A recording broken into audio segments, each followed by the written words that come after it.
Education question paper 2022.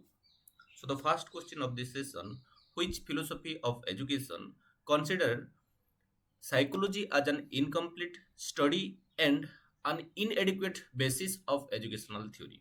हो गया कि इनमें से कौन सा फिलोसफी एजुकेशन को एक इनकम्प्लीट स्टडी ऑफ साइकोलॉजी मानता है और एक inadequate basis of educational theory की तरह ट्रीट करता है.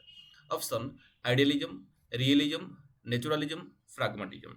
सो the answer of this question is option A, that is idealisms. Idealisms जो है वो क्या बोलता है कि psychology as an incomplete study. हो गया कि वो साइकोलॉजी को एक इनकम्प्लीट स्टडी मानता है और उसी के साथ साथ ये साइकोलॉजी को एक inadequate basis of educational theory की तरह ट्रीट करता है.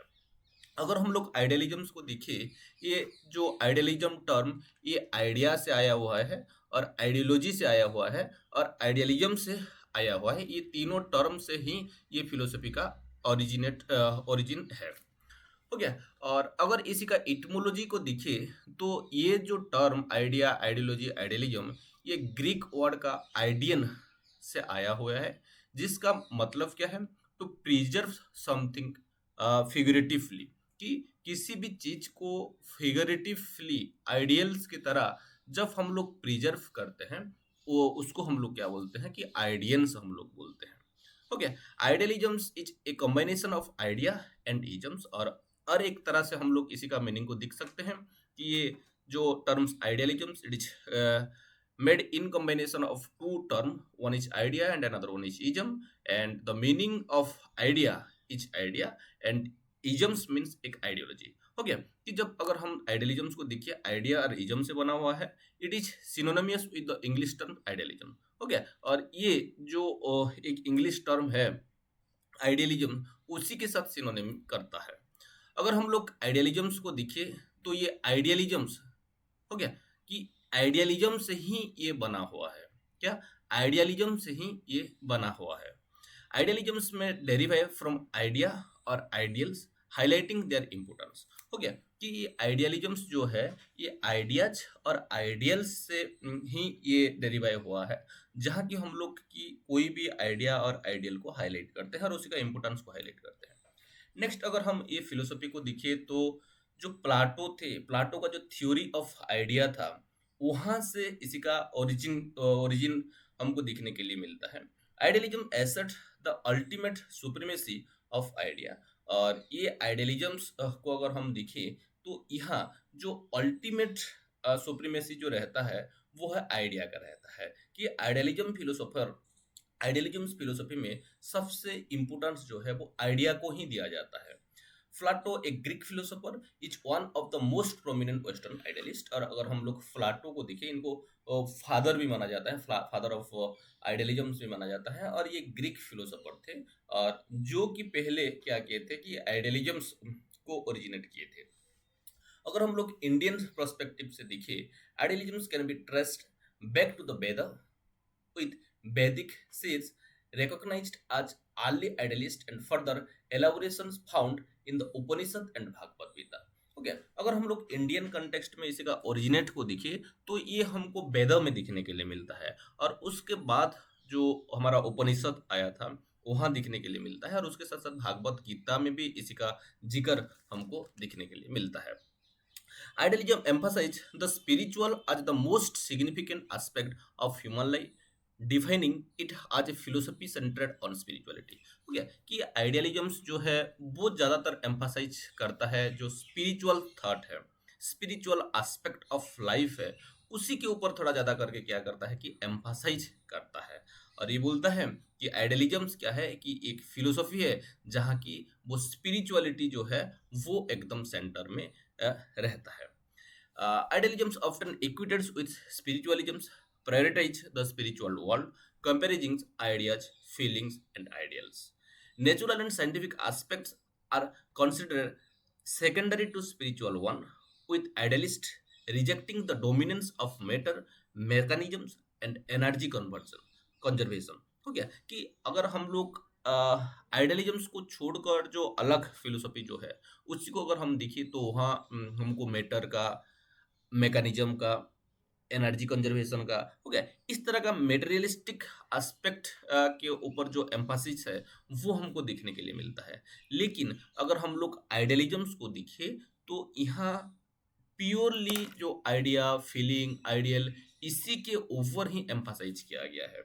और आइडियलिस्ट जो हैं वो लोग क्या किए हैं, maintain that nothing exist beyond the spiritual world and it's eternal true values, asserting that only ideas within the human mind are real। हो गया कि ये आइडियलिस्टिक फिलोसोफर जो है, ये लोग का क्या मानना है कि जो दुनिया में स्पिरिचुअल वर्ल्ड को छोड़कर और कुछ एग्जिस्ट ही नहीं करता।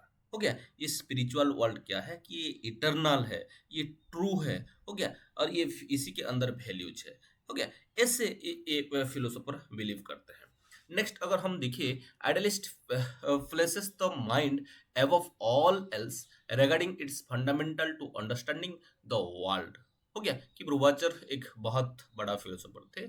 उनके हिसाब से ये आइडियलिस्ट जो है, अ, उनके हिसाब से आइडियलिस्ट जो है वहाँ माइंड जो है वो सबसे ऊपर रहता है। क्या सबसे ऊपर कौन सा रहता है? माइंड रहता है। और ये जो चीज है ये एक fundamental to understanding the world, और माइंड ही एक एस्पेक्ट है जिसी के थ्रू ही हम लोग क्या कर रहे हैं कि ये दुनिया को हम लोग समझ पा रहे हैं। The spiritual world unveil the reality of mind and soul, with human spiritual nature being centered to existence, processing higher intellectual power and intelligence। कि देखिए, और एक बहुत ही अच्छा चीज बोलता है कि the spiritual world unveil the reality of mind and soul, कि ये स्पिरिचुअल वर्ल्ड जो है वो हमारा माइंड का जो रियलिटी है, हो गया, जो सोल का जो रियलिटी है उसी को वो क्या करता है, अनवेल करता है। और उसके साथ साथ with human spiritual nature being centred to existence. हो गया, और जो ह्यूमन स्पिरिचुअल नेचर जो है वो क्या रहता है कि जो हमारा एग्जिस्टेंस है उसी का सेंटर में रहता है, possessing higher intellectual power and intelligence. और जो इंडिविजुअल है उसी में क्या रहता है, हायर इंटेलेक्चुअल पावर रहता है और वो बहुत ही इंटेलिजेंट होता है। ये आइडियलिस्टिक फिलोसोफर का मानना है। अगर हम लोग इंडियन कठोपनिषद को अगर हम देखें, an idealist attain supreme knowledge through mental concentration.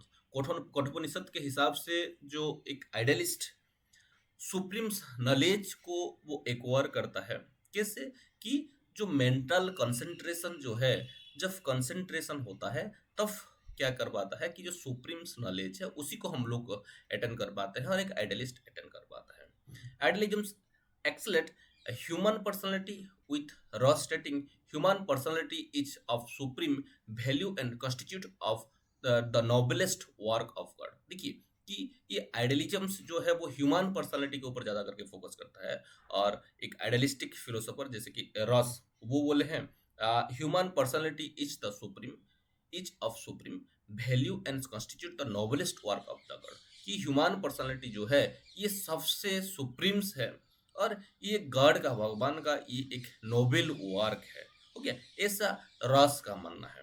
अगर हम लोग पैट्रिक को देखिए, GTW पैट्रिक को देखिए, वो एक्सप्लेन करते हैं idealist reject the mechanistic view of the world. हो गया कि जो वर्ल्ड में अगर हम लोग अलग फिलोसफी को, दूसरा फिलोसफी को देखिए तो maximum philosophy mechanistic in nature. हो गया, लेकिन पैट्रिक जो है वो क्या करते हैं कि इसी को रिजेक्ट करते हैं, और आइडियलिस्टिक फिलोसोफर क्या करता है, इसी को रिजेक्ट करता है instead of believing in its meaning, purpose and harmony between universe and the human soul.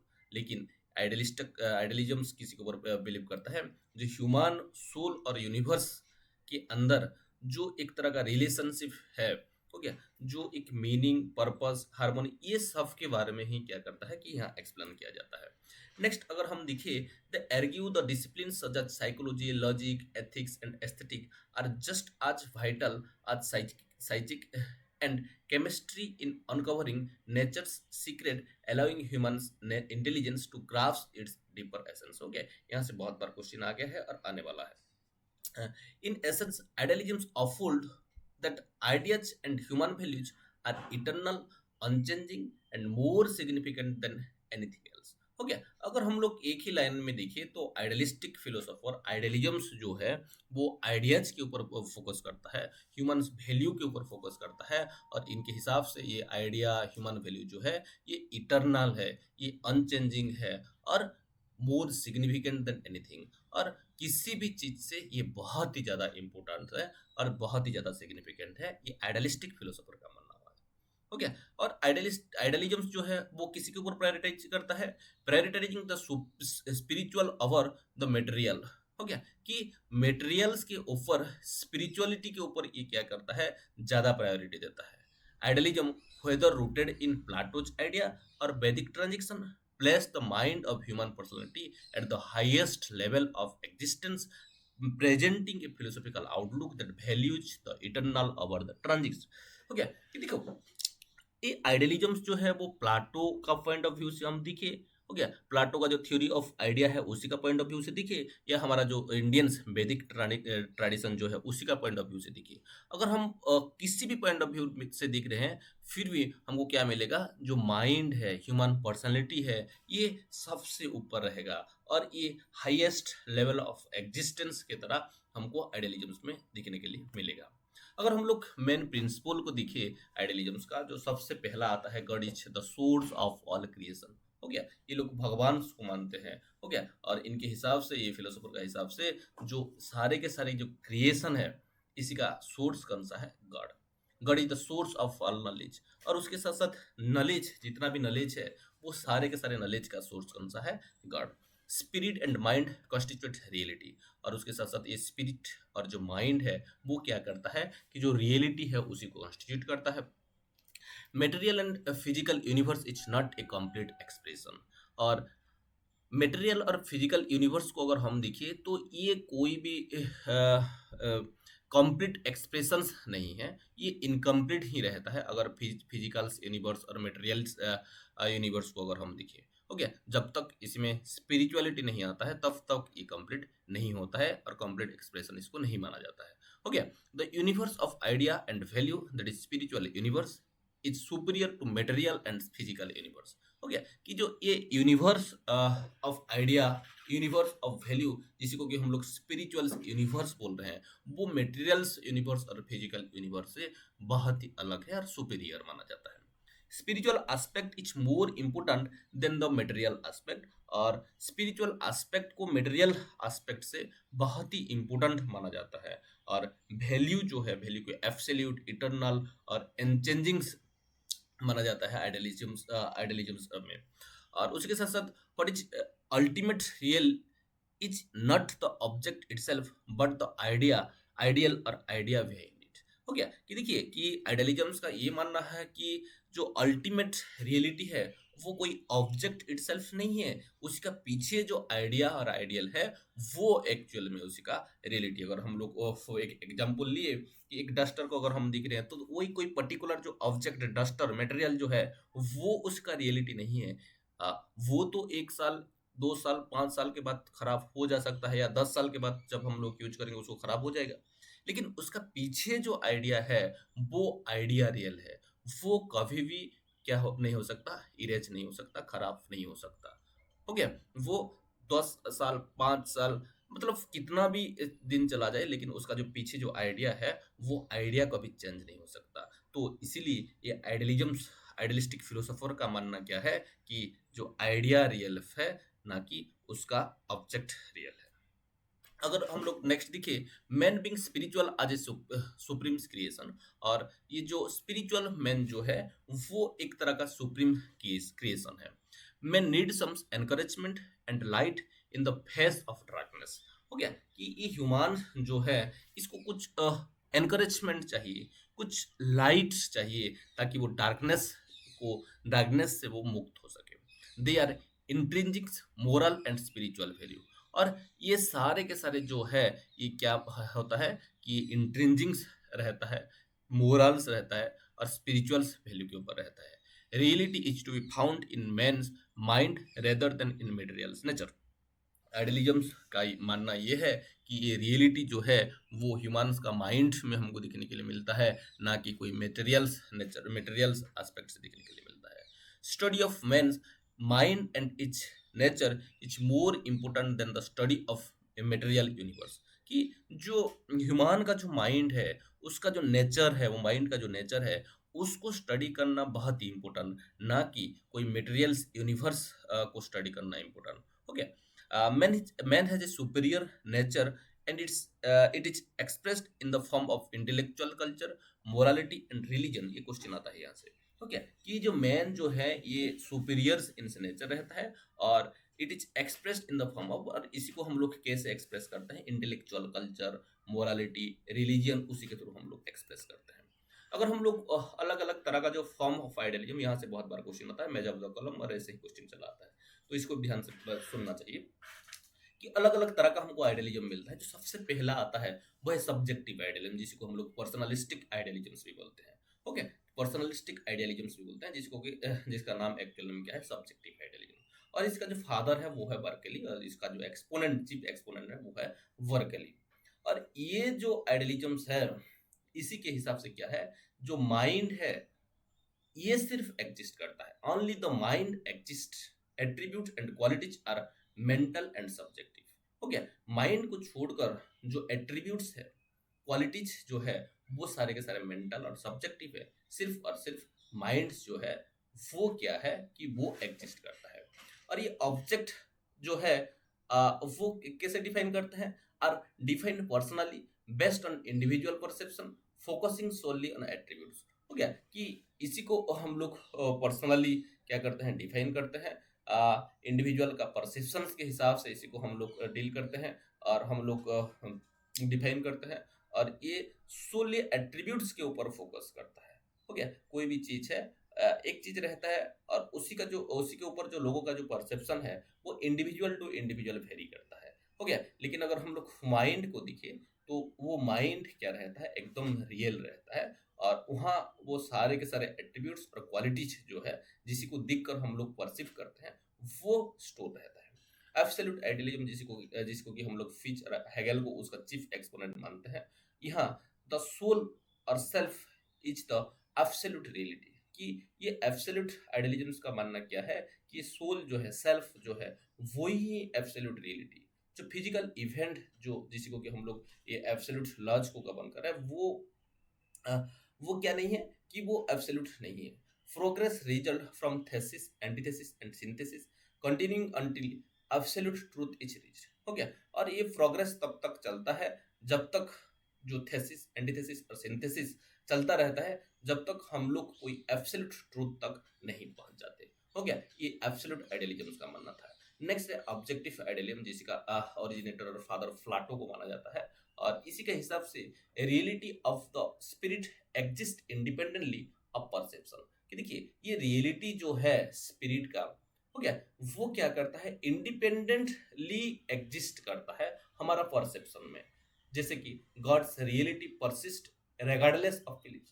हो गया कि जो गॉड, भगवान का जो रियलिटी है, वो रेगार्डलेस ऑफ बिलीफ हमको क्या करता है कि परसिस्ट करता है। Independent reality is the source of all soul with the view there is no God without world and no world without God। Okay, कि इंडिपेंडेंट रियलिटी जो है is the source of all soul, कि वो सारे के सारे soul के लिए वो सोर्स है। क्या है, सोर्स है। इसीलिए हम लोग बोलते हैं there is no God without world and there is no world without God. हो गया, ये ऑब्जेक्टिव आइडियलिज्म का एक फ्रेज है। नेक्स्ट है फेनोमेनल आइडियलिज्म, जिसका कि फादर कांत को माना जाता है और एक्टिव एक्सपोनेंट माना जाता है। और ये आइडियलिज्म का हिसाब से नॉलेज ऑफ फिजिकल और metaphysical world is not absolutely real, only phenomenon of reality. इसके हिसाब से क्या है कि ये नॉलेज जो है फिजिकल और मेटाफिजिकल वर्ल्ड का, कि ये एब्सोल्युटली रियल्स नहीं है, not a phenomenon of reality, और ये कोई रियलिटी का फेनोमेना नहीं है। हो गया, एब्सोल्यूट रियलिटी जो है वो अननेबल है, बियॉन्ड ह्यूमंस कैपेसिटी है। हो गया, नेक्स्ट अगर हम देखिए तो aims of education according to idealisms, तो सबसे पहला जो आता है वो है सेल्फ रियलाइजेशन। क्या है, सेल्फ रियलाइजेशन, ये है प्राइमरी एम ऑफ आइडियलिज्म्स, जहाँ की हम लोग क्या करते हैं, exalting human personality as God's finest creation. हो गया कि जो गॉड का जो फाइनेस्ट क्रिएशन के तरह हम लोग क्या करते हैं कि ह्यूमन पर्सनालिटी को यहाँ एक्सलेट करते हैं। अगर हम लोग फ्रोवेल को देखिए तो इसी के ऊपर एक सेंटेंस और एक कोट उनका था। यहाँ से क्वेश्चन आया हुआ है, the object of education is the realisation of faithful, pure, invaluable and hence holy life, education should lead man to unity with God। हो गया कि ये फ्रोवेल का एक स्टेटमेंट था जहां की वो एम्फासाइज किए हैं किसी के ऊपर, रियलाइजेशन ऑफ फेथफुल के ऊपर, प्योर के ऊपर, इनवैल्यूएबल के ऊपर, हो गया, और होली लाइफ के ऊपर। ठीक ऐसे श्री अरविंदो जो थे वो भी एक स्टेटमेंट दिए थे, the central aim of education is the building of the power of the human mind and spirit. कि अरविंदो का हिसाब से कि जो सेंट्रल एम ऑफ एजुकेशन है वो क्या है कि ह्यूमन माइंड और स्पिरिट जो है उसी को बिल्ड करना, हो गया, उसका जो पावर है उसी को बिल्ड करना ही क्या है कि एजुकेशन का सेंट्रल एम है। ठीक है, शंकराचार्य को अगर हम देखिए, education is the realisation of the self, कितना बहुत ही अच्छा सा एक सेंटेंस बोले हैं, education is the realisation of self, बहुत बार क्वेश्चन में आए, शंकराचार्य का स्टेटमेंट था। स्वामी विवेकानंद बोले हैं, education is the realisation of divine perfection already existing in man. हो गया कि ये विवेकानंद का एक स्टेटमेंट था, education is the realisation of divine perfection already existing in man. हो गया ठीक है से। अरविंद घोष जो थे वो बोले थे, education help the growing soul to draw out that which in itself. हो गया ये अरविंद घोष का, और यहाँ से क्वेश्चन बहुत बार आया है और आने वाला है। ठीक है से। जेम्स रॉस जो थे वो भी इस सेल्फ रियलाइजेशन को लेकर एक स्टेटमेंट दी है, the aim of education is to enable man to become true himself. हो गया देखिए कि किस तरह का स्टेटमेंट है, the aim of education is to enable man to become true himself. हो गया कि ये एम ऑफ एजुकेशन क्या होना चाहिए कि to enable man to become true himself, की एक ट्रू सेल्फ, हो गया, ट्रू हिमसेल्फ कैसे बन पाएगा एक ह्यूमन, उसको एनेबल्स करना ही एजुकेशन का एम रहना चाहिए। अरिस्टोटल नोट किए थे, education develop men's faculty specially his mind so that he may be able to enjoy the contemplation of supreme truth, goodness and beauty in which perfect happiness essentially consists। हो गया, these are some of the statements from where repeatedly questions arising in different exam, so we need to understand, remember and execute this statement in exam। Next, M of education is universal education। Okay, universal education. Education is widening for all, aiming to unlock each individual highest potential and foster an ideal society। कि individual को जो ideal potential जो है उसको unlock करना, हो गया, और एक आइडियल सोसाइटी को फोस्टर करना ही क्या है, एम ऑफ एजुकेशन है। Idealist advocate for universal education. Idealist जो है वो लोग यूनिवर्सल एजुकेशन को एडवोकेट करते हैं और बिलीव करते हैं कि every person is the noblest work of the world, और उनके हिसाब से सारे के सारे पर्सन, सारे के सारे क्रिएशन, ह्यूमन क्या है कि भगवान का एक नोबलेस्ट वर्क है। नेक्स्ट जो एम ऑफ एजुकेशन है वो spiritual development. Greater Mphasis is placed on spiritual value over material gain. हो गया कि वो मटेरियल्स गेन के ऊपर एम्फासाइज नहीं दे रहे थे, वो एम्फासाइज कर रहे थे स्पिरिचुअल वैल्यू के ऊपर। और इसके लिए जो प्रोफेसर रस्क थे वो एक बार बोले थे, education must enable mankind through its culture to enter more and more fully into the spiritual realm and also enlarge the boundaries of spiritual realm. यहाँ से भी क्वेश्चन आया हुआ है। Next, physical development, physical wellbeing suffers spiritual growth. और इसी के ऊपर भी रस का एक स्टेटमेंट था, the health and fitness of the body must receive attention, for without such health and fitness the pursuit of spiritual values is seriously handicapped. हो गया कि देखिए किस तरह का स्टेटमेंट और इसका मीनिंग, अगर इसका मीनिंग को मैं एक्सप्लेन करने जाऊं तो ये जो वीडियो है बहुत लंबा बन जाएगा, इसलिए इसको मैं एक्सप्लेन नहीं कर रहा हूँ। लेकिन आप लोग का क्या ड्यूटी क्या है कि इसको अच्छे से रीड करना, रिमेंबर करना और एग्जाम्स में एग्जीक्यूट करना। Next, preparations for a holy life. Education should create condition for holy life fill with piety and ideas. Okay, और फ्रोवेल एक बार बोले थे, the object of education is the realisation of faithful, pure, invaluable and hence holy life. ये Froebel का एक statement था। हो गया, यहाँ से क्वेश्चन आ रहा है। इंटेलेक्चुअल डेवलपमेंट, हो गया, मोरल डेवलपमेंट, जो प्रेमनाथ इंडियन थे वो बोले थे एक बार, the process of education must lead to the deepest spiritual insight and to the highest moral and spiritual conduct. हो गया, तो उनके हिसाब से ये जो प्रोसेस ऑफ एजुकेशन जो है वो क्या करता है कि must lead to the deepest spiritual insight, कि एक डीपेस्ट स्पिरिचुअल इनसाइट करता है, and to the highest moral and spiritual conduct, और हाईएस्ट लेवल का जो मोरल एंड स्पिरिचुअल कंडक्ट करता है। Next, preservation and transmission of culture, another aim of education, development of inevitables and creative power, simple living and high thinking, development of unity and diversity, cultivate of truth, beauty and goodness. These are some of the of aim of education. Next, core essence of idealistic education. हो गया, अगर हम देखें तो first आता है idealism integrates immediate goal, that is physical, intellectual, vocational skill with ultimate aim, that is spiritual growth, understanding of the universe, divine nature. Okay, through vocational aims through vocational aims are secondary. हो गया कि ये idealism क्या करता है, जो immediate M है उसी को अल्टीमेट एम्स के साथ इंटीग्रेट करता है। कैसे? Through vocational aim. हो गया कि वोकेशनल एम जो है उसी के थ्रू ये क्या करता है, ये इंटीग्रेट करता है। Man a microcosms within the microcosms strive for rational unity within himself, aligning thought, belief and action through education. Next, education enables harmony between the individual self and universal self, adjustment and shaping the physical and social environment. Next, the ultimate aim is to lift humanity to a spiritual realm, developing personality holistically from physical foundation to spiritual kinship with the infinite. Next, idealisms and the purpose of curriculum. देखिए, idealisms and the purpose of curriculum, first point जो आता है, for the idealistic perspective the curriculum should foster physical, intellectual, spiritual development, aligning with the ultimate aim of realising the individual relationship with the universe spiritual nature.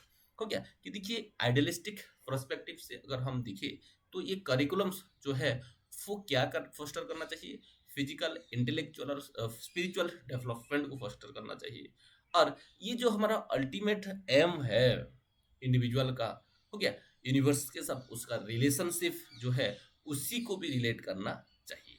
Next, curriculums serve as a means to achieve education aims, focusing on humanities experience and eternal values rather than just child immediate activities. ये curriculum जो है वो क्या करना चाहिए कि जो education का जो एम्स है, हो गया, जो ह्यूमैनिटी का जो एक्सपीरियंस है, इटर्नल वैल्यूज जो है उसी के ऊपर फोकस करना चाहिए, ना कि चाइल्ड का जो इमीडिएट एक्टिविटीज है उसी के ऊपर एम्फसाइज करना चाहिए। Next, idealism shares immediate objectives with naturalism and pragmatism. अगर हम लोग आइडियलिज्म को देखें तो इसका जो ये इमीडिएट ऑब्जेक्टिव जो है वो नेचुरलिज्म और प्रैग्मेटिज्म में हमको देखने के लिए मिलता है, but this distinguishes itself by prioritizing spiritual development and ultimate goal। कि देखिए, अगर हम लोग क्वेश्चन आता है आइडियलिज्म, प्रैग्मेटिज्म और नेचुरलिज्म में कौन सा कॉमन चीज है, तो वो है हमारा जो इमीडिएट ऑब्जेक्टिव जो है वो कॉमन है, जैसे कि फिजिकल डेवलपमेंट, इंटेलेक्चुअल डेवलपमेंट, ये इमीडिएट ऑब्जेक्टिव है, और ये आपको आइडियलिज्म में भी मिलेगा, नेचुरलिज्म में भी मिलेगा और प्रैग्मेटिज्म में मिलेगा। लेकिन ये सबसे जो आइडियलिज्म को नेचुरलिज्म, प्रैग्मेटिज्म से जो अलग करता है वो है हमारा स्पिरिचुअल डेवलपमेंट, जो कि हमको प्रैग्मेटिज्म और आइडियलिज्म में देखने के लिए नहीं मिलता है। नेक्स्ट, अगर हम लोग देखिए, ये आइडियलिज्म जो है वो एम्फसाइज करता है सब्जेक्ट को, जो कि सब्जेक्टिविटी को, हो गया, that cultivate human being over a cultivated vocationalist. हो गया कि जो कि एक ह्यूमन बीइंग को कल्टिवेट करता है और एक वोकेशनलिस्ट बनाता है। Okay, transition transcending mere physical and rational existence to include spiritual ideas. कि देखिए कि ज़्यादातर जो ह्यूमन होता है वो फिजिकल और रेशनल एग्जिस्टेंस उसी का रहता है, लेकिन उसी में ये स्पिरिचुअल आइडियल्स को इंटीग्रेट करना, इंक्लूड करना ही क्या है कि आइडियलिज्म का एम है। ठीक है, और इसीलिए ये सब चीज को हमको करिकुलम्स में एम्फसाइज करना चाहिए। नेक्स्ट, करिकुलम्स जो है वो ह्यूमन कैपेसिटी का जो तीन एस्पेक्ट है, जैसे कि नोइंग, फीलिंग और विलिंग, ये तीनों के ऊपर फोकस करना चाहिए। ओके, और ये तीनों के ऊपर जब फोकस करते हैं तब science, fine arts, practical arts, ऐसे तीन तरह का चीज और डिवीजन हमको देखने के लिए मिलता है। साइंस है वो हमको फिजिक्स, बायोलॉजी, मैथमेटिक्स ये सब देखने के लिए मिलता है। फाइन आर्ट्स में लिटरेचर, म्यूजिक, आर्ट ये सब चीज देखने के लिए मिलता है। और प्रैक्टिकल आर्ट के जब हम लोग ऑब्जर्व करते हैं, एग्रीकल्चर, इंडस्ट्रियल स्किल, ये सब चीज हमको देखने के लिए वहां मिलता है। Next, idealism stresses three core value, और ये तीन जो कोर वैल्यू है जो कि हम लोग ट्रूथ, ब्यूटी एंड गुडनेस जो बोलते हैं, और उसी को ऊपर एम्फासाइज करता है। और जो चार तरह का जो एक्टिविटीज, इंटेलेक्चुअल्स, मोरल, एस्थेटिक और फिजिकल, हो गया, ये चार जो एक्टिविटीज है उसी के ऊपर एम्फासाइज करता है। और इसीलिए ये बोला जाता है कि आइडियलिज्म्स के हिसाब से, आइडियलिस्टिक फिलोसोफर के हिसाब से जो करिकुलम है उसमें ट्रूथ, ब्यूटी एंड गुडनेस को इंटीग्रेट करना चाहिए। जो intellectuals, moral, aesthetic and physical capacity है उसी को इंटीग्रेट करना चाहिए। नेक्स्ट, अगर हम लोग डिफरेंट आइडियलिस्टिक फिलोसोफर को दिखे, जो कि अलग अलग तरह को क्या किए थे, अलग अलग तरह का जो मेथड ऑफ टीचिंग है, मेथड्स को वो एक और किए थे और अडॉप्ट किए थे। जो सबसे पहले आता है वो है सक्रेटिस, और उनका जो मेथड है वो है क्वेश्चन आंसर मेथड, जो कि बहुत बार क्वेश्चन में पूछा गया है और मैच द कॉलम में भी पूछा जाता है। नेक्स्ट, प्लाटो, जो कि डिस्कोर्स मेथड के ऊपर फोकस किए थे। क्या, डिस्कोर्स मेथड के ऊपर फोकस किए थे। अरिस्टोटल को अगर हम देखें, इंडक्टिव डिडक्टिव मेथड, वो ये सबको पता ही रहता है। डिकार्ट को अगर हम देखें तो सिंपल टू कॉम्प्लेक्स मेथड, जिसको कि हम लोग मैक्सिमम टीचिंग हम लोग बोलते हैं, वो डिकार्ट्स का जो फिलोसफी है वो उसी में हमको रिफ्लेक्शन, उसी का रिफ्लेक्शन देखने के लिए मिलता है। फेस्टोलॉजी का बात करें तो ऑब्जर्वेशन मेथड, फ्रोवेल का बात करें तो प्लेवे मेथड, और हर्बर्ट का बात करें तो यहाँ हम लोग को इंस्ट्रक्शन मेथड देखने के लिए मिलता है। यहाँ से बहुत बार क्वेश्चन आया हुआ है और आने वाला है। नेक्स्ट, डिसिप्लिन को अगर हम दिखे तो ये आइडियलिज्म्स जो है वो डिसिप्लिन को बहुत ही एम्फसाइज कर रहा था, और ये एक तरह का उनका फिलोसफी का कोर प्रिंसिपल था। हो गया, कोर प्रिंसिपल था, जो कि आइडियलिज्म से, नेचुरलिज्म से एकदम अलग था। क्योंकि नेचुरलिज्म में अगर हम देखिए ये डिसिप्लिन, तो वहाँ एकदम फ्री डिसिप्लिन रहता है, फुल फ्रीडम के बात किया जाता है का नेचुरलिज्म्स में।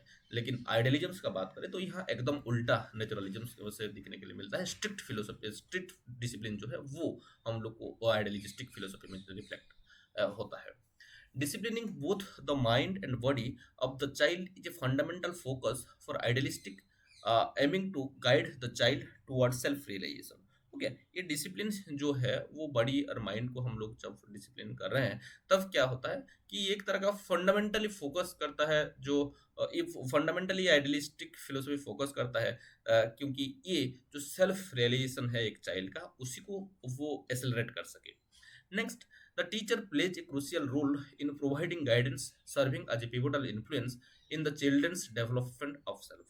हो गया कि ये टीचर्स जो है वो डिसिप्लिन लाने के लिए बहुत अहम रोल प्ले करते हैं। और यहाँ जो टीचर है वो, जो टीचर का जो चाइल्ड का जो सेल्फ है उसी को रियलाइज करवाने के लिए एक अहम रोल प्ले करते हैं। नेक्स्ट, अगर हम देखिए तो अलग अलग तरह का हमको डिसिप्लिन देखने के लिए मिलता है, जैसे कि इनर डिसिप्लिन हो गया, guidance and resistance, restricted freedom हो गया, teacher as a role model, social service and sacrifice, ये सब कुछ हमको आइडियलिस्टिक डिसिप्लिन में देखने के लिए मिलता है। फिर अगर हम लोग टीचर को देखिए आइडियलिज्म में, to understand the people thoroughly, ये टीचर का एक रोल है। हो गया, और उसके साथ साथ to have a deep knowledge of his subject की, एक डीप नॉलेज उसका सब्जेक्ट में ज्ञान करना, वो भी एक ऑब्जेक्टिव है। और उसके साथ साथ स्टूडेंट के जो अंदर जो इनकलकट करना, जो एटीट्यूड ऑफ हार्ड वर्क, वो भी टीचर का एक तरह का रोल है। अगर हम लोग देखिए तो यूज थॉट प्रोवोकिंग क्वेश्चन हो गया। और क्वेश्चन का और एक जो रोल है वो थॉट प्रोवोकिंग क्वेश्चन को पुट करना, ताकि जो फ्यूफिल है उनके अंदर क्रिटिकल थिंकिंग थोड़ा डेवलप हो सके। Next, to develop in the student the habit of self study, और उसके साथ साथ सेल्फ स्टडी का हैबिट को स्टूडेंट के अंदर डेवलप करवाना हो गया। To present high standard of moral behaviour, morals, high standard of morals behaviours को प्रमोट करना, और उसके साथ साथ to influence the people with his ideals behaviour and conduct हो गया। और उसके साथ साथ स्टूडेंट्स के अंदर जो हायर वैल्यू जो है उसी को इनकलकेट करना हो गया। ये सारे के सारे एक टीचर का रोल है आइडियलिज्म, आइडियलिस्टिक फिलोसोफर के हिसाब से। और उसी को छोड़कर ये फिलोसफी मानता है कि ये टीचर जो है वो एक फ्रेंड, गाइड और फिलोसोफर होना चाहिए एक स्टूडेंट के लिए। अगर हम लोग एजुकेशनल थ्योरी एंड प्रैक्टिस में आइडियलिज्म का जो कंट्रीब्यूशन है उसी को हम लोग ब्रीफली डिस्कशन करें, तो सबसे पहले जो आता है, the present world is threatened bye materialism which ignore higher values of life. Idealisms aim to restore man to his proper place. कि देखिए आज का डेट में हम लोग ज्यादातर एम्फासाइज किसी के ऊपर कर रहे हैं कि मेटेरियलिज्म्स के ऊपर, मेटेरियलिस्टिक लाइफ के ऊपर एम्फासाइज कर रहे हैं हो गया। और जो हायर वैल्यूज जो है, जो स्पिरिचुअलिटी है, उसी को हम लोग इग्नोर करते जा रहे हैं। और ये आइडियलिज्म्स जो है इसका जो मेन एम क्या है कि वो रिस्टोर करना, जो प्रॉपर प्लेस हमारा जो है वो हायर वैल्यू का, उसी को रिस्टोर करना इसका एक प्रॉपर एक मेन एम है।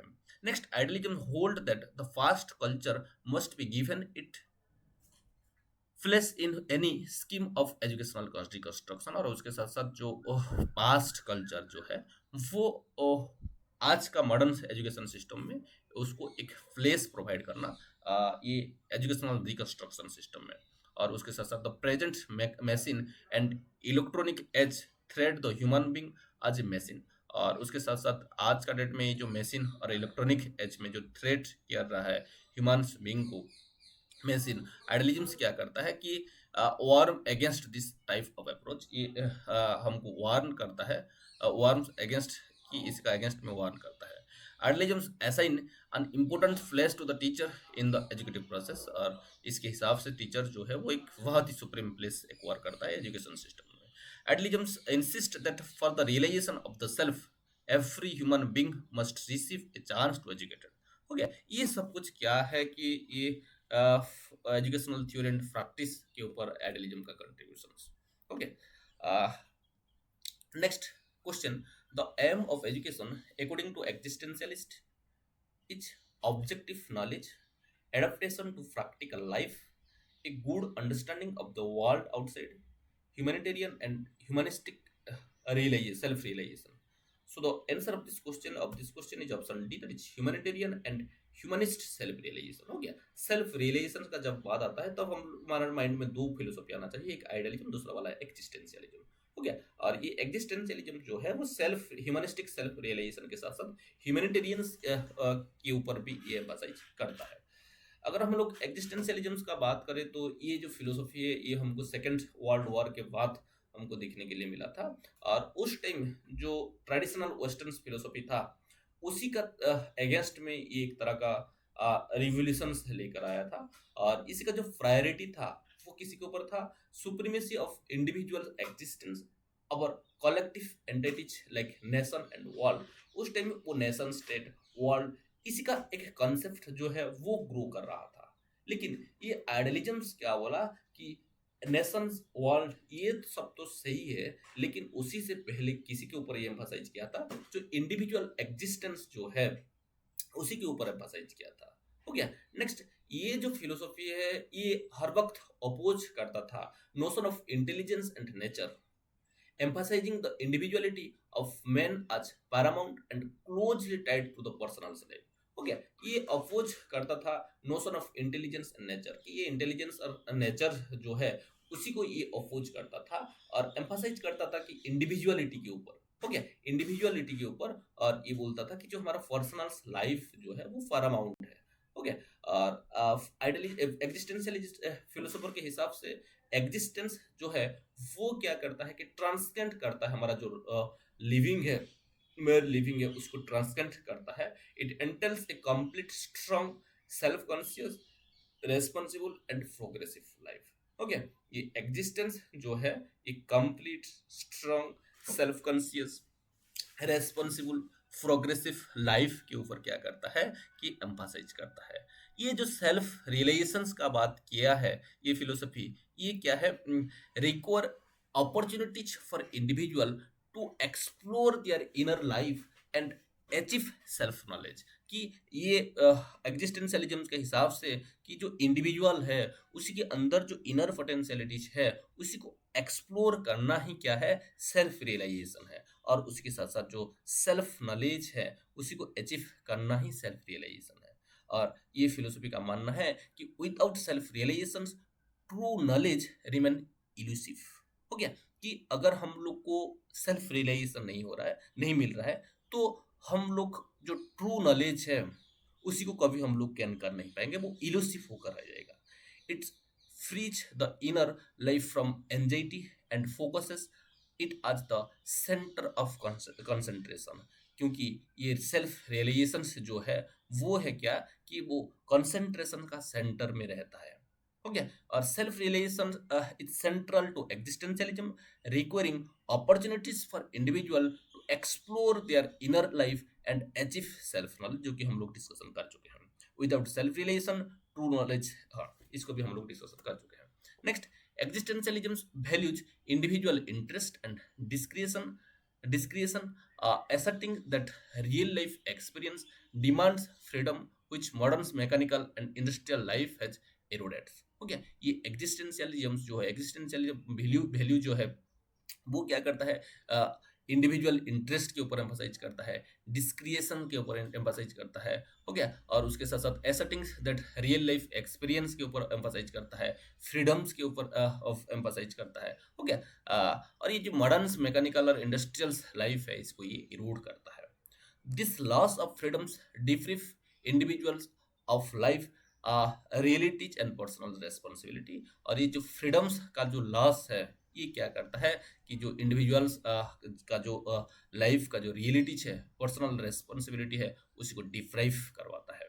इसलिए एग्जिस्टेंशियलिस्ट जो है वो हाईलाइट करते हैं human weakness and insecurity, nothing that in the scientific H, की साइंटिफिक एच में ये ह्यूमन वीकनेस, इनसिक्योरिटी, ये सब कुछ क्या है, nothing that in the scientific age, ये ऐसा कुछ चीज साइंटिफिक एच में नहीं है। Man lives in solitude plagued by anxiety, frustration, fear and guilt.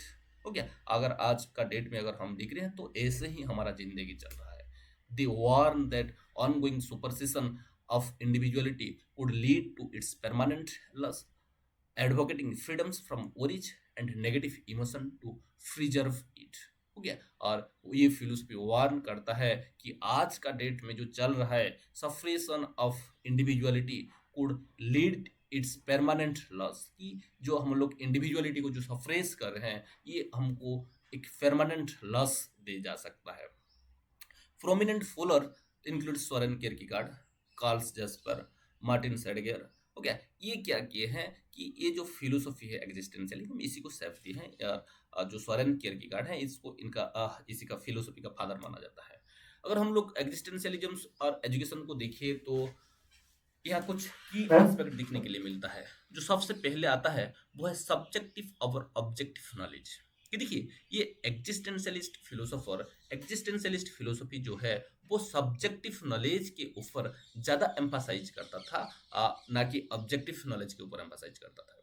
Down playing subject like natural science and mathematics through not deeming them useless. हो गया, कि उसके बाद objective world as a basis of subjectivity.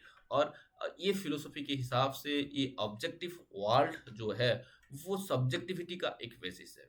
It forced the subjective realisation of self and being occur through the objective world using objective knowledge as the foundation. हो गया, rule of environment, इसके हिसाब से जो एनवायरनमेंट है वो क्या करता है कि एक चाइल्ड को सेल्फ रियलाइजेशन करने में बहुत मददगार होता है।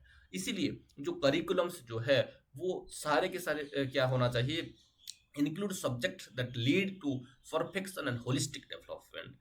वो करिकुलम कैसा होना चाहिए, ऐसा होना चाहिए, ऐसा सब्जेक्ट को वहाँ लेना चाहिए ताकि एक चाइल्ड का जो परफेक्शन, होलिस्टिक डेवलपमेंट है उसी का डेवलपमेंट हो सके।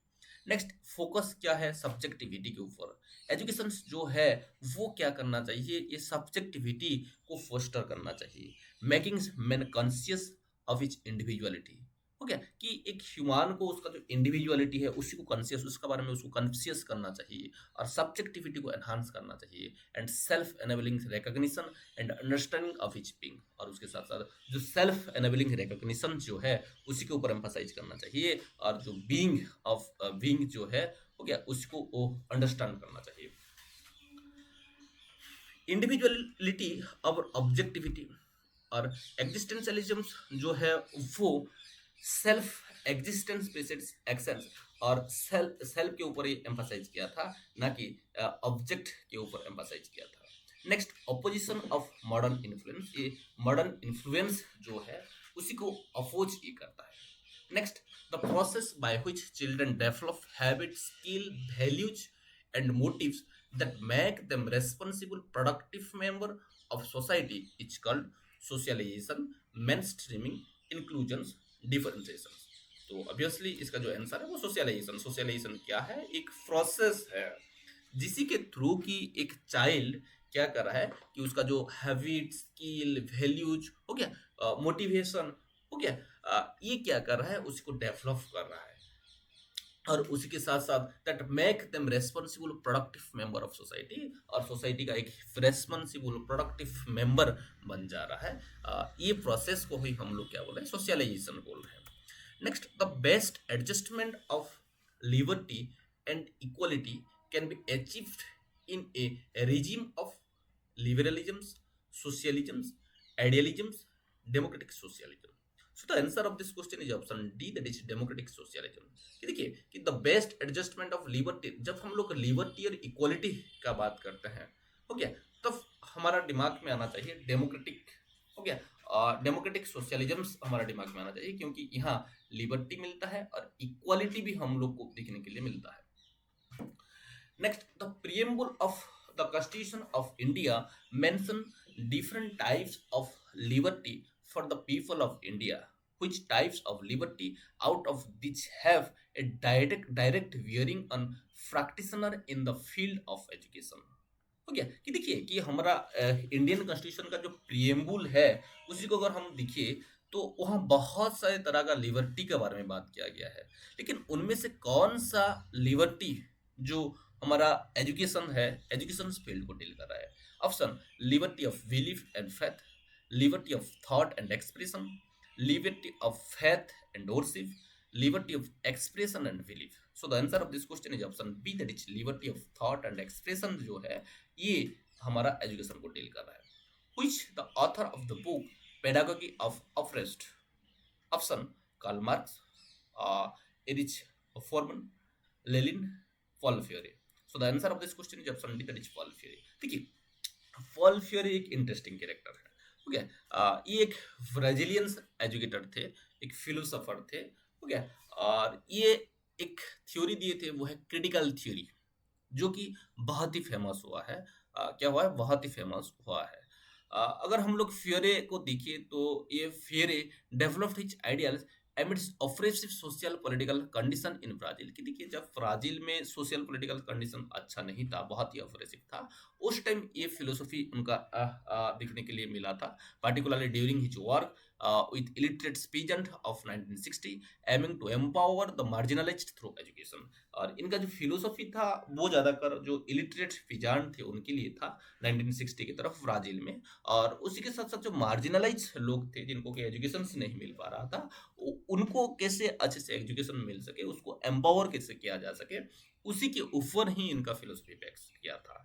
अगर हम लोग देखिए 1964 में उनको एक्साइल किया गया था मिलिट्री कॉफ इन ब्राजील, फिर work internationally influencing education in Latin America. उसके बाद वो लैटिन अमेरिका चले गए थे और वहाँ से वो काम किए थे, अफ्रीका से काम किए थे और अलग अलग अदर पार्ट से काम किए थे, while writing seminal work that gains global recognition. और उसके बाद उनका जो वो राइटिंग था, वो सेमिनल वर्क जो था वो ग्लोबल रिकॉग्निशन उसको मिला था।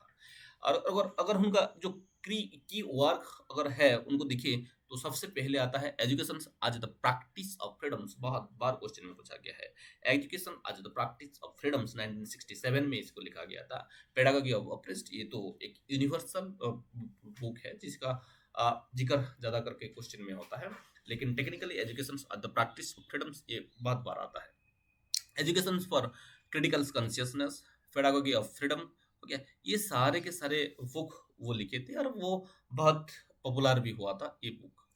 नेक्स्ट, फ्यूरी का जो फिलोसॉफी है वो क्रिटिकल पेडागोगी से रूट हुआ है और इसका जो सेंटर है वो क्या है, जो ओफ्रेस्ड है, ओके, ओफ्रेस्ड मार्जिनलाइज्ड लोग हैं उनको एम्पावर करना ही क्या है, फ्यूरी का फिलोसॉफी का सेंटर है। To challenge systemic inequalities, viewing education as the political act that either reinforce oppress और promote liberation। और इनके हिसाब से एजुकेशन जो है ये एक तरह का पॉलिटिकल एक्ट है जो कि आइदर ऑफ्रेस करता है, जो ऑफ्रेस है उसको रीइंफोर्स करता है, और जो लिबरेशन है उसको प्रमोट करता है। और ये एक कॉन्सेप्ट को इंट्रोड्यूस किए थे, वो है द कल्चर ऑफ साइलेंस। बहुत बार क्वेश्चन में आ गया है द कल्चर ऑफ साइलेंस, ये किसका कॉन्सेप्ट था? पेडागोगी ऑफ ऑप्रेस तो आपको समझ में आ जाएगा, ओके, क्रिटिकल पेडागोगी तो समझ में आ जाएगा, लेकिन क्वेश्चन आएगा क्या, द कल्चर ऑफ साइलेंस, ये जो कॉन्सेप्ट है इसको कौन इंट्रोड्यूस किया था?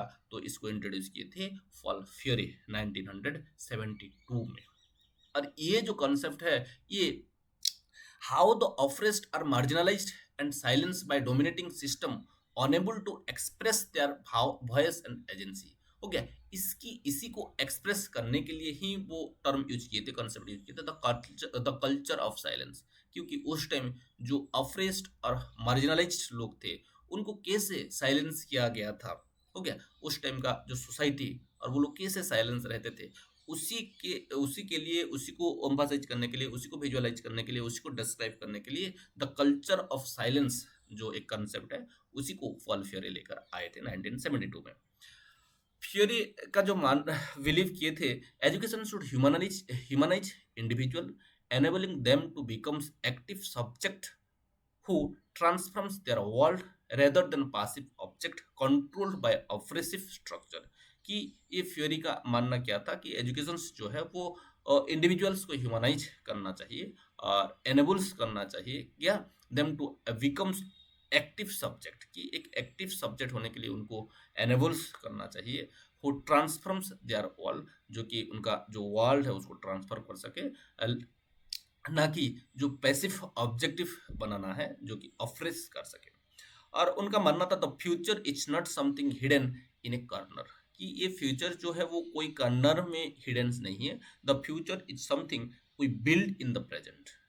ये फ्यूचर्स जो है जिसको कि हम लोग प्रेजेंट्स में हम लोग बना, कितना एक बहुत ही एक्यूरेट चीज एक ही लाइन में बोल दिए हैं, the future is not something hidden in the corner, the future is something we build in the present, हो गया, जो कि प्रेजेंट के ऊपर एम्फसाइज किए हैं, क्या प्रेजेंट एक्शन के ऊपर एम्फसाइज किया है। नेक्स्ट, फ्यूरी जो है वो क्रिटिक किए थे बैंकिंग मॉडल जो है एजुकेशन में, जो एक बैंकिंग मॉडल है उसी को वो क्रिटिक किए थे।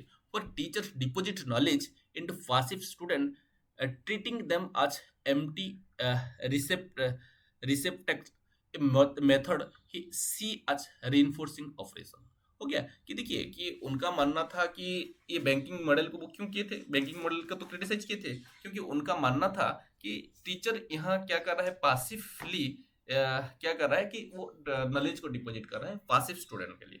एक मिनट, हाँ, पासिव स्टूडेंट के लिए। Next, in the banking model students are dehumanized, reduced to object, while teacher hold authoritarian power, creating a hierarchical divide that strip creativity, critical thinking and agency। क्या, क्योंकि ये banking model जो है ये dehumanise करता है स्टूडेंट को और उसके साथ साथ जो ऑब्जेक्ट है उसको रिड्यूस करता है, और जो ऑथोरिटेरियन पावर है वो टीचर का यहाँ देखने के लिए मिलता है। और यहाँ एक तरह के हायरिकल्स जो डिवाइड है वो क्रिएट होता है बैंकिंग मॉडल में, और इसके कारण जो क्रिएटिविटी है, क्रिटिकल थिंकिंग है, एजेंसी है स्टूडेंट का, वो स्ट्रिप होता है, इसलिए वो क्रिटिसाइज करते थे। This model perpetuates the status quo of inequality by reducing education to a mechanical transfer of informing information, depriving learner of meaningful engagement with their reality. Next Freire जो है वो अपोज करते थे प्रॉब्लम्स पोजिंग एजुकेशन। हो गया problem posing education, जिसको कि हम लोग प्रोजेक्ट एजुकेशन भी हम लोग बोलते हैं, प्रोजेक्ट मेथड भी बोलते हैं। वो प्रॉब्लम्स पोजिंग एजुकेशन वो प्रपोज करते थे as a liberatory alternative where teacher and student engage as co-learner in a dialogical process to explore real world issue relevant to their life। कि देखिए जब हम लोग प्रॉब्लम पोजिंग एजुकेशन की कोई प्रॉब्लम्स हम लोग लेकर आते हैं और वहाँ टीचर और स्टूडेंट मिलकर उसका जो सॉल्यूशन है ढूंढते हैं, ये क्या होता है कि ये रियल लाइफ में तो रिलेवेंट रहता है, और उसी के साथ साथ ये क्या होता है कि जो चाइल्ड है उसी का क्रिटिकल थिंकिंग, क्रिएटिव थिंकिंग को एनहांस करता है, और उसके साथ साथ जो उसका जो सेल्फ है उसको वो रियलाइज कर सकता है। This approach encourage critical reflection and actions, जिसको प्रैक्टिस बोलते थे। प्रैक्टिस ये भी क्वेश्चन में आया हुआ है। Okay, critical reflection and action empowering learner to question their circumstances, challenge operation and work toward social transformation. इनका जो अप्रोच था वो क्या था? Critical reflection and actions, practice था, एम्पावरिंग लर्नर हो गया, और जो ऑपरेशन जो है उसको चैलेंज करना, और वर्क टुवर्ड्स सोशल ट्रांसफॉर्मेशन और सोशल ट्रांसफॉर्मेशन के लिए काम करना फ्योरी का मेन अप्रोच था। Problem posing education foster a democratic classroom environment, breaking down traditional power dynamic and promoting mutual respect, humanity and love in the learning process. की ये problems posing education जो है वो एक डेमोक्रेटिक क्लासरूम एनवायरनमेंट बनाता है, और उसके साथ साथ जो ट्रेडिशनल पावर डायनामिक्स जो है उसको ब्रेक डाउन करता है, और एक म्यूचुअल रेस्पेक्ट, ह्यूमैनिटी, लव, इस तरह का एक लर्निंग एनवायरनमेंट को क्रिएट करता है। नेक्स्ट अगर हम देखिए तो concentration is the process of developing critical awareness. की देखिए ये कॉन्सेंट्रेशन एक कंसेप्ट लेकर आए थे कि ये एक तरह का प्रोसेस है जहाँ की क्रिटिकल अवेयरनेस डेवलप होता है और एक इंडिविजुअल्स को एनेबल किया जाता है ताकि वो एनालाइज कर सके एंड चैलेंज ऑपरेसिव स्ट्रक्चर, और उसके साथ साथ जो ऑपरेसिव स्ट्रक्चर है उसको चैलेंज कर सके, break through myth and become active agent of change, और उसके साथ साथ ये माइथ को ब्रेक करना और उसके साथ साथ एक become active agent of change, और ये चेंज का एक एक्टिव एजेंट होना इसी का पार्ट रहता है। फिर अगर देखिए फेरे का फिलोसफी को देखिए तो प्रैक्टिस जो है वो कैसे उसको एक्सप्लेन किए हैं, word plus work equal to practice. बहुत बार क्वेश्चन में आया है और आने वाला है। प्रैक्टिस मतलब क्या है? Word plus work equal to practice. हो गया, जहाँ की हम लोग के बात के साथ साथ हमको काम मिलता है, काम दिखने के लिए मिलता है, वो ही उसको ही हम लोग प्रैक्टिस बोलते हैं, जो कि एम्फसाइज करता है किसी के ऊपर that true transformation require with critical reflection and action, और जो कि क्रिटिकल रिफ्लेक्शन और एक्शंस के ऊपर एम्फसाइज करता है। रिफ्लेक्शन विदाउट एक्शन और action without reflection is incomplete. कि देखिए कि जब हम लोग रिफ्लेक्शन विदाउट एक्शन की बिना काम किए सिर्फ जब हम लोग रिफ्लेक्शन करते हैं, जिसको हम लोग वर्बलिज्म्स बोलते हैं, वो भी इनकम्प्लीट रहता है, और एक्शन विदाउट रिफ्लेक्शन, और जब लोग काम ही करते रहते हैं, कुछ बोलते नहीं है, कुछ रिफ्लेक्ट नहीं करते हैं, जिसको हम लोग एक्टिविज्म्स बोलते हैं, वो भी इनकम्प्लीट रहता है। तो इसीलिए फिर एक नया कॉन्सेप्ट लेकर आए थे, वो है प्रैक्टिस, जहाँ की वर्क के साथ साथ वर्ड भी हमको देखने के लिए मिलता था, रिफ्लेक्शन के साथ साथ हमको वहाँ एक्टिविटी और एक्शन भी देखने के लिए मिलता था। Next, dialogue rooted in love, humanity and faith is a collaborative, respectful exchange that foster mutual trust and critical consciousness, essential for true education। हो गया कि देखिए किस तरह का चीज है, वो डायलॉग के ऊपर एम्फसाइज किए थे, लेकिन किस तरह का डायलॉग?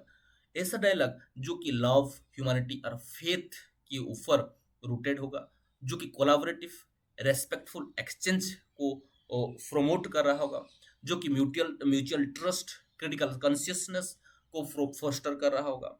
हो गया, जो कि ट्रू एजुकेशन का एक तरह का एसेंशियल एस्पेक्ट है। Next, the culture of silence, जो कि हम लोग पहले से ही डिस्कस कर चुके हैं। Describe how the oppressed are marginalised by dominant system and education must break the silence by empowering learner to speak their world and reclaim their agency.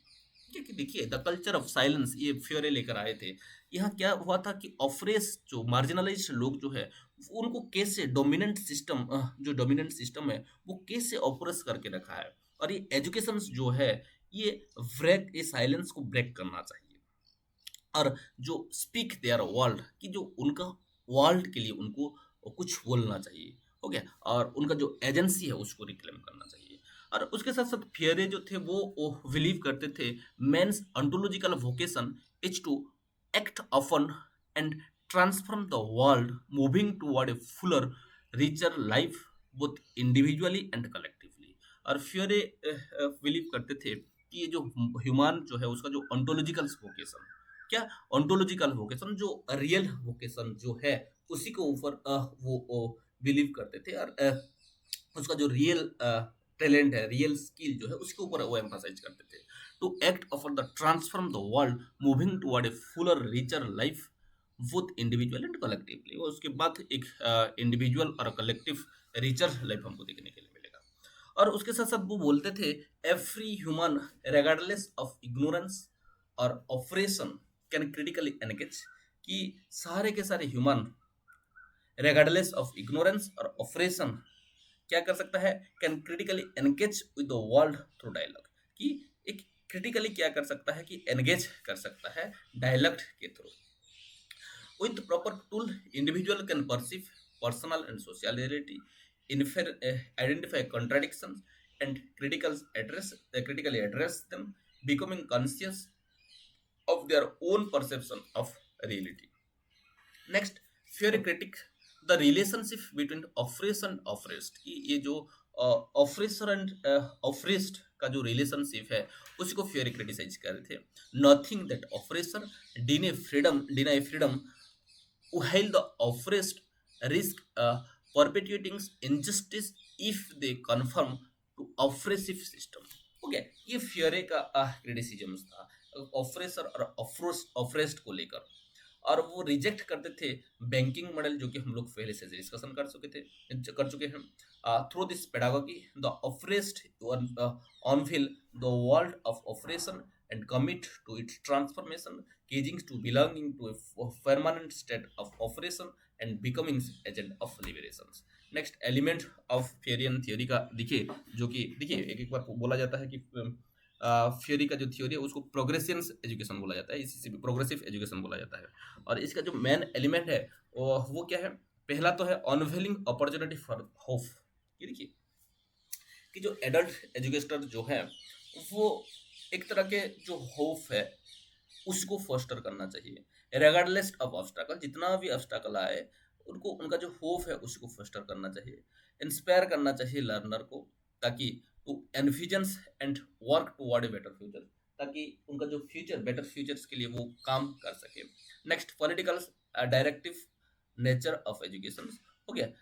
ये भी इसका एलिमेंट एक है, एजुकेशन जो है वो मस्ट एक्नॉलेज करना चाहिए, जो एजुकेशन का जो पॉलिटिकल रोल है उसको मस्ट एक्नॉलेज करना चाहिए, respecting diverse ideas position while recognising its directive nature in promoting justice. हो गया। नेक्स्ट एलिमेंट है रेस्पेक्ट फॉर लर्नर्स ऑटोनॉमी को रेस्पेक्ट करना चाहिए, tolerance and openness of in dialogue, और ये टॉलरेंस करना चाहिए डायलॉग को, ओपननेस ऑफ डायलॉग को टॉलरेट करना चाहिए, क्रिटिकल रिफ्लेक्शंस के ऊपर एम्फसाइज करना चाहिए, क्वेश्चंस कैसे पूछा जाएगा, questioning to learning to question, कि कैसे क्वेश्चन पूछा जाएगा उसी के ऊपर भी एम्फसाइज करना चाहिए, वो व्हाई हाउ कंटेंट कैसे हमको कैन कर पाएंगे, किस तरह का क्वेश्चन पूछने से, उसी के ऊपर एम्फसाइज करना चाहिए, challenging conviction, respect for cultural knowledge, transcending narrow horizon, ये सब कुछ इसका एक एलिमेंट है।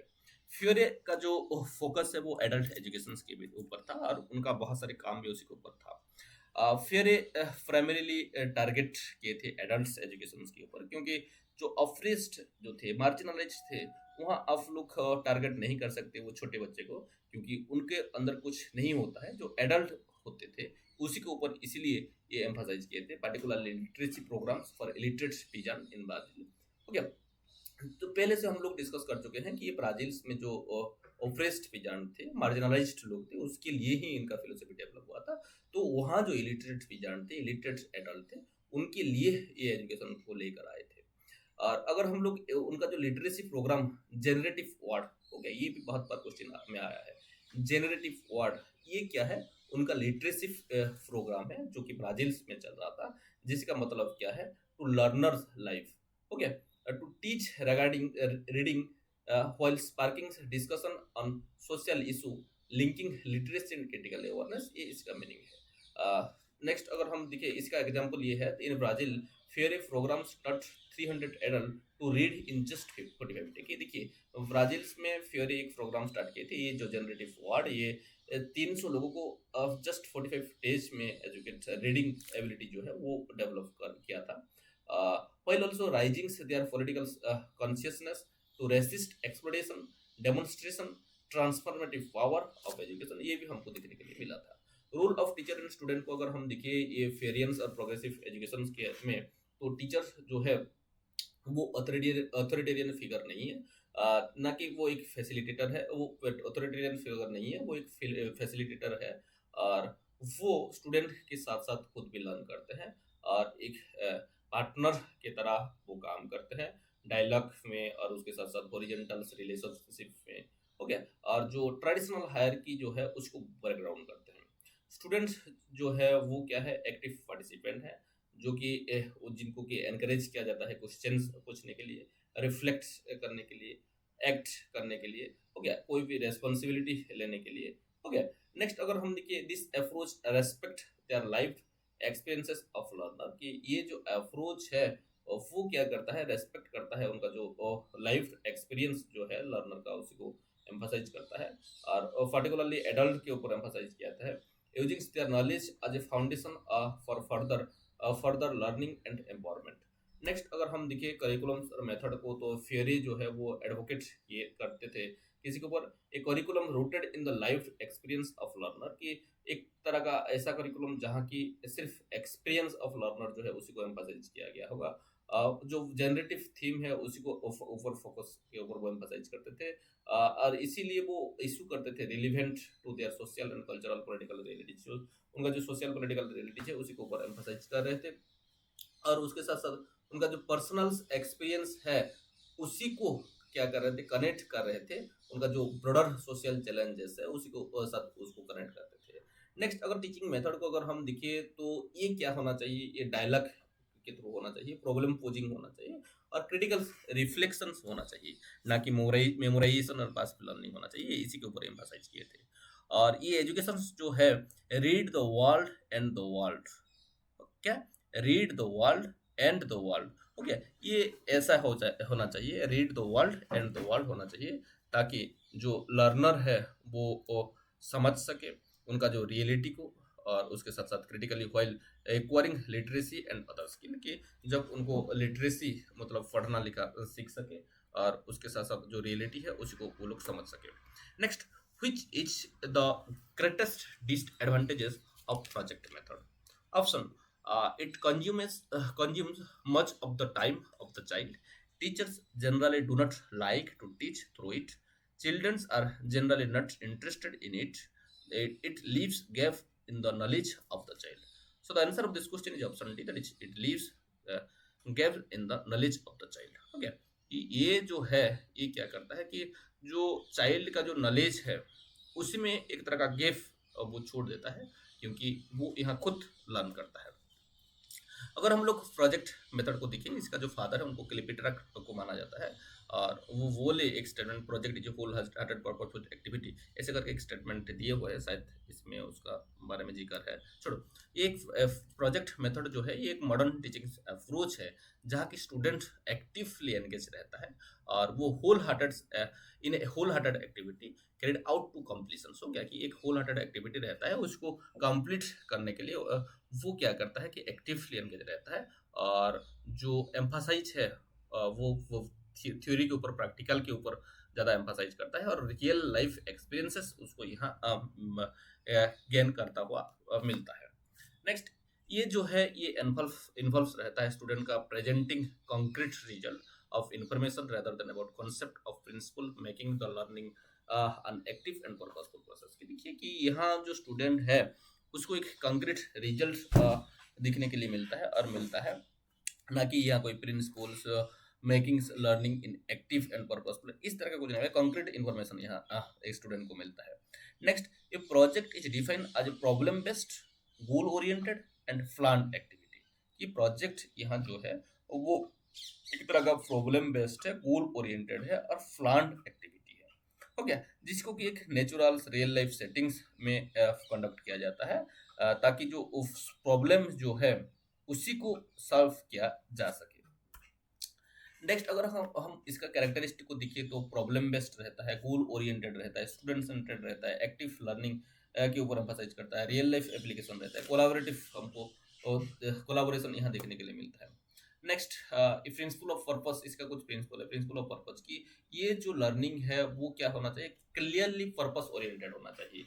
ओके, वो सारे के सारे एक्टिविटी जो है वो मीनिंगफुल होना चाहिए और वो गोल के हिसाब से रेगुलेट होना चाहिए। प्रिंसिपल ऑफ एक्टिविटी, वो एक्टिविटी जो है वो सारे के सारे भी क्या होना चाहिए, एक्टिविटी के थ्रू होना चाहिए। Students learn through active participation, student जो है वो एक्टिव पार्टिसिपेशन के थ्रू लर्न करना चाहिए। और उसके साथ साथ engage in each task that require physical and mental involvement. Principle of experience हो गया, जो नॉलेज है वो एक्सपीरियंस के थ्रू, डायरेक्ट एक्सपीरियंस के थ्रू स्टूडेंट गेन करना चाहिए। प्रिंसिपल ऑफ रियलिटी, जो प्रोजेक्ट है वो क्या करता है कि यहाँ जो रियलिटी जो है, रियल लाइफ एक्सपीरियंस है जो है वो यहाँ मिलता है। प्रिंसिपल ऑफ फ्रीडम को, यहाँ स्टूडेंट्स को एकदम फुल ऑटोनॉमी मिलता है, हो गया, ताकि वो प्लान कर सके, एग्जीक्यूट कर सके और उसके साथ साथ उसका इवैल्यूएशन भी कर सके। नेक्स्ट, प्रिंसिपल ऑफ यूटिलिटी, ये एक बहुत ही अहम चीज है, क्योंकि कोई भी प्रॉब्लम्स तुम सॉल्व कर रहे हो प्रोजेक्ट मेथड के थ्रू, हो गया, तो वहाँ जो तुम्हारा फाइंडिंग्स निकल रहा है वो यूटिलिटी, प्रिंसिपल ऑफ यूटिलिटी को फॉलो करना चाहिए, वो प्रिंसिपल यूटिलाइजेशन हो पाना चाहिए। नेक्स्ट, प्रोजेक्ट मेथड जो है वो 5 स्टेप होकर जाता है। जो फास्ट आता है, provision of situation, selecting a programme, ये फास्ट स्टेप है। Next, planning the project, second step, executing the project, evaluating the project, recording and reporting the project, ये 5 स्टेप्स है प्रोजेक्ट मेथड का। अगर यहाँ टीचर का रोल को देखिए तो वो एक फैसिलिटेटर, गाइड, मेंटर, हो गया, उसका जैसे काम करता है। और यहाँ जो टीचर है वो हेल्प करता है कि अप्रोप्रिएट प्रोजेक्ट को सिलेक्ट करने के लिए, और उसके साथ साथ ensuring they align with educational goal and student interest. और उसके साथ साथ इसी का एजुकेशन के टाइम में टीचर्स मॉनिटर प्रोग्रेस की, टीचर जो है वो मॉनिटर करना चाहिए प्रोग्रेस को, ऑफर करना चाहिए सजेशन को, और उसके साथ साथ जो चैलेंजेस है उसको रिजल्व करना चाहिए। ओके, नेक्स्ट, टीचर जो है वो एक डेमोक्रेटिक एनवायरनमेंट बनाना चाहिए, कोलाबोरेशंस के लिए इनकरेज करना चाहिए, क्रिटिकल थिंकिंग, रिफ्लेक्टिव थिंकिंग, ये सब कुछ वो डेवलप करना चाहिए। अगर इसका एडवांटेजेस को देखें तो ये एक्टिव लर्निंग को प्रमोट करता है, क्रिटिकल थिंकिंग को प्रमोट एनकरेज करता है, फोस्टर करता है इंडिपेंडेंस को, कोलाबोरेशन को एनहांस करता है, रियल लाइफ के साथ कनेक्ट करता है, स्टूडेंट्स को मोटिवेट करता है, मल्टीपल स्किल को डेवलप करवाता है।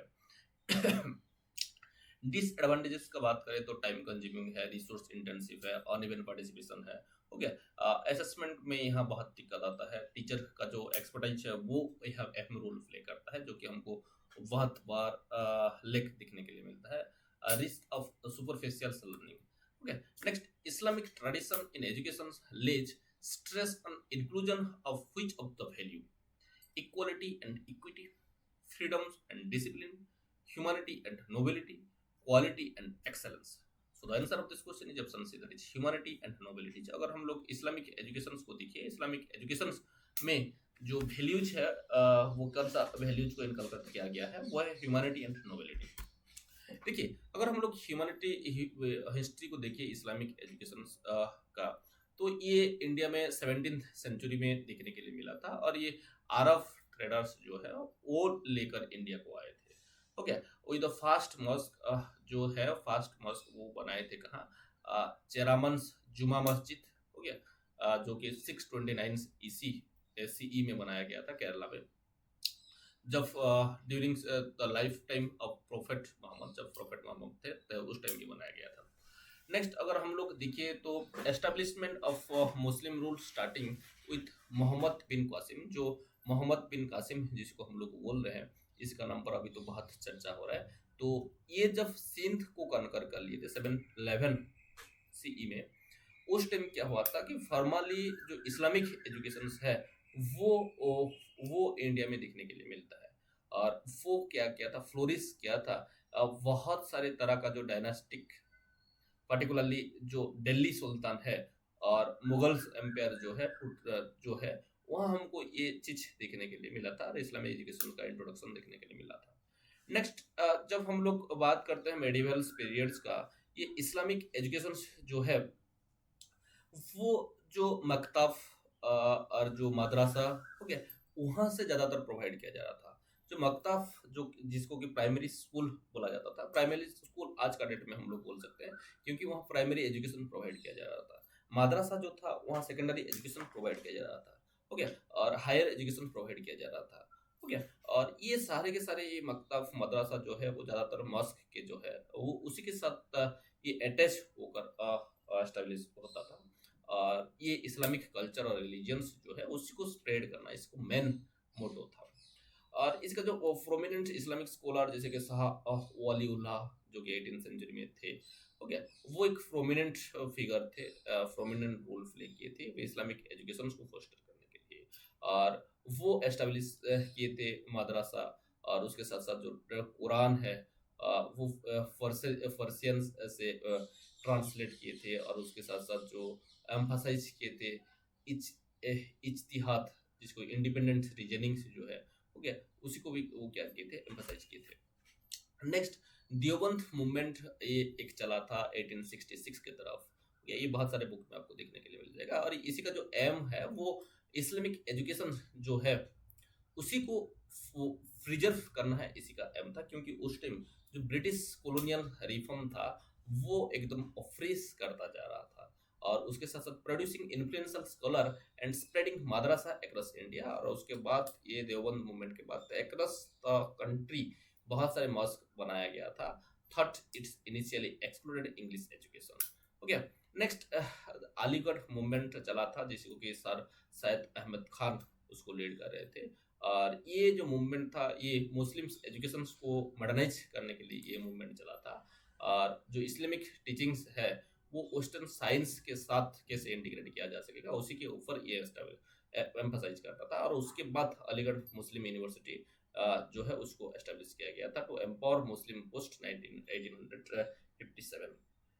नेक्स्ट, जो ब्रिटिश रूल का टाइम में ये ब्रिटिश इस्लामिक एजुकेशन जो है वो बहुत सारे चैलेंजेस को फेस किया था। और क्योंकि ये जो ब्रिटिश कॉलोनियल थे वो वेस्टर्न एजुकेशन को प्रमोट कर रहे थे, सिविल सर्वेंट्स को वेस्टर्न सिविल सर्वेंट को प्रमोट कर रहे थे, नेगेटिवली इम्पेक्टेड मुस्लिम सोसाइटी। इसीलिए जो नेगेटिव इम्पैक्ट मुस्लिम सोसाइटी के ऊपर देखने के लिए मिला था। और जो economically religiously by marginalised traditions madrasa, ये सब कुछ देखने के लिए मिला था। अगर हम लोग philosophical foundations of Islamic education को देखें तो ये इस्लामिक एजुकेशन इंडिया में जो है वो तावीत जो मोनोथिज्म्स जो है उसी के ऊपर बेस करके बना है। क्योंकि ये जो फिलोसफी है वो एक ही चीज के ऊपर भरोसा करता है, बिलीव करता है, वो है अल्लाह, ओके। क्योंकि ये मानता है कि Allah is the ultimate reality of the source of all knowledge, हो गया। और ये कुरान जो है वो उसके हिसाब से guide us in the right path. ये कुरान जो है वो राइट पाथ की तरफ हमको गाइड करता है। अगर हम लोग इसका मेटाफिजिकल फाउंडेशंस ओंटोलॉजी को देखिए तो ये फोकस करता है nature of reality including Allah attributes. Allah का जो एट्रीब्यूट्स है, soul of divine origins, life after death, shaping educational goal, aligning human life divine breath, इसी के ऊपर एम्फसाइज करता है। एपिस्टेमोलॉजी का बात करें तो इस्लामिक एजुकेशन जो कि मल्टीपल सोर्स के ऊपर एम्फसाइज किया था, जैसे कि डिडक्टिव जो inference, Imam ul क्वासिम, observatory perceptions, आलिन अल क्वालिन, एम्पिरिकल पर्सनल एक्सपीरियंस, हक अल क्वालिन, इंटीग्रेटिंग रिविलेशंस विद रीजन, ये सारे के सारे इसका एपिस्टेमोलॉजिकल फिलोसफी था। नेक्स्ट, एक्सियोलॉजिकल को देखिए तो ये इस्लामिक एजुकेशन जो है वो ज़्यादातर प्रायोरिटाइज किया है यूनिवर्सल वैल्यूज के ऊपर, जैसे कि justice, love, goodness, knowledge, beauty, okay, ताकि जो मोरल कैरेक्टर है, एथिकल बिहेवियर है, उसी का डेवलपमेंट हो सके। Next, the philosophy of education in Islam as applied in India. और ये जो philosophy of education in Islam जो है वो इंडिया में अप्लाइड किया गया था। Seek to develop whole person body soul and spirit, जो होल पर्सनालिटी जो है उसी को कैसे डेवलप किया जा सके उसी के ऊपर एम्फसाइज किया था। अगर एम्स ऑफ एजुकेशन देखिए तो प्राइमरी एम्स ऑफ एजुकेशन जो है वो इस्लामिक एजुकेशन को इंडिया में स्प्रेड करना है, इसका मेन एजुकेशन है। और इसके लिए बोलते थे they thought that only knowledge can help a person to distinguish between right and wrong, क्योंकि ये इस्लामिक एजुकेशन का मानना था कि जो एजुकेशन ही ऐसा वेपन है जो कि ट्रू और फॉल्स, राइट और रॉन्ग में डिफरेंशिएट कर सकता है। और एजुकेशन का जो एम है मुस्लिम एजुकेशन के हिसाब से क्या है, to develop students spiritually, morally and intellectually, preparing them to life as practical Muslim Incoming by call. following following the Incoming call. teachings by Prophet Muhammad. Incoming call. Incoming call. Islamic education seek to prepare Calling student call for connected. life of purity and sincerity, emphasizing the five pillars of Islam: faith, prayer, charity, fasting, pilgrimage. Okay, इसी के ऊपर emphasize किया था. Next, it aims to create righteous individual who contribute to an Islamic society, uphold justice, protect religions, intellectual life and wealth, and work towards unity and Islamic diploma. Okay, ये सब उसका aims of education था. Next, in the eightfold noble path given by Buddha, which of the following is the basis of right knowledge? Right speech and right action and life, right living, right thought and right concentration, right faith and right resolve. So the answer of this question is option D, that is right faith and right resolve. Next, which of the following concept of education are acceptable to Vedanta philosophy? Select the appropriate card. So the answer of this question is option C, that is 1, 3, 4. It means awakening, vocationals of education, and inclusive education, and the education for all. It means vocational education, vocationalization of education is